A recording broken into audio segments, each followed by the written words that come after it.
বন্ধুরা, আজকে আমি একটা দারুণ রেসিপি নিয়ে চলে এসেছি তোমাদের সামনে। তো দেখো, আমি আজকে কিসের আচার বানাচ্ছি। এখন বানাচ্ছি আমি কদবেলের আচার। এগুলো হলো আমাদের বাড়ির গাছের। তো অনেকদিন ধরে ভাবছি আচার করব, তো আচারটা বানানো হচ্ছে না। আগের থেকে আমি চিনি লবণ সব মাখিয়ে রেখেছি, লাস্টে কলের মধ্যে ঢেলে রেখে দিয়েছি। আর এ পাশে মা লঙ্কার গুঁড়ো করছে, দেওয়া হবে। জিরে গুঁড়োটা আগে হয়ে গেছে। কতগুলো লঙ্কা, এই যে জিরে গুঁড়ো এখানে রেখেছে।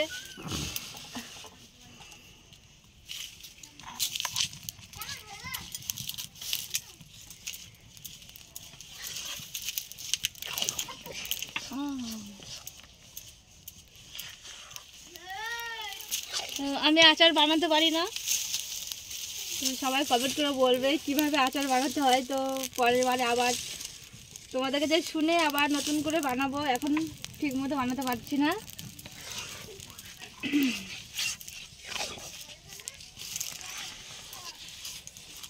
আস্তে আস্তে জাল দিচ্ছি, নইলে পুড়ে লাগবে। পাতা দিয়ে টাইট টাইট।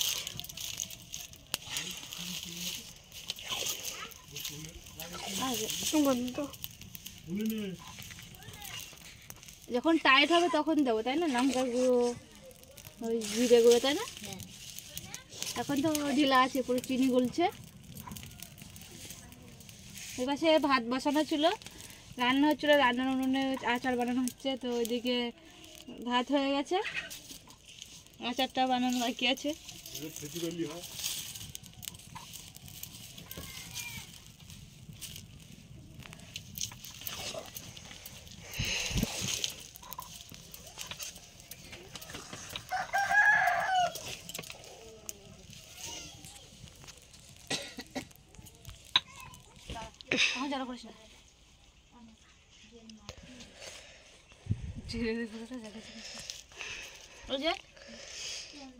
জিরে গুঁড়ো লঙ্কার গুঁড়ো কমপ্লিট হয়ে গেছে। আর এই পাশে আমার আচারটা অনেকটা টাইট হয়ে গেছে।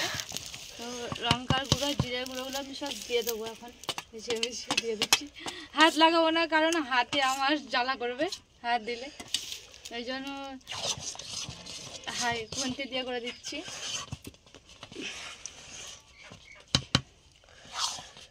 সব কিছু একসঙ্গে দিয়ে দিলাম হালকা হালকা করে।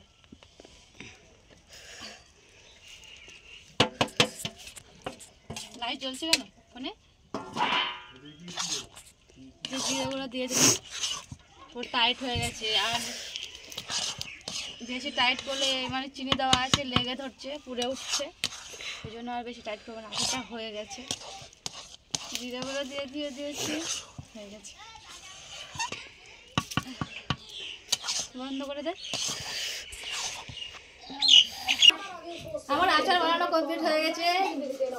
গামলার মধ্যে ঢেলে রেখেছি, ঠান্ডা হয়ে গেলে আর বয়মের মধ্যে ঢুকিয়ে দেবে। এই যে আমি হাতার আচার নিয়ে নিয়েছি আমি খাবো বলে, কিন্তু খেয়ে দেখে একটু কেমন লাগছে। হেভি লেগেছে, একটু ঝালটা বেশি হয়েছে। তো বন্ধুরা, তোমরা সবাই কমেন্ট করে বলবে আচার কীভাবে বানাতে হয়।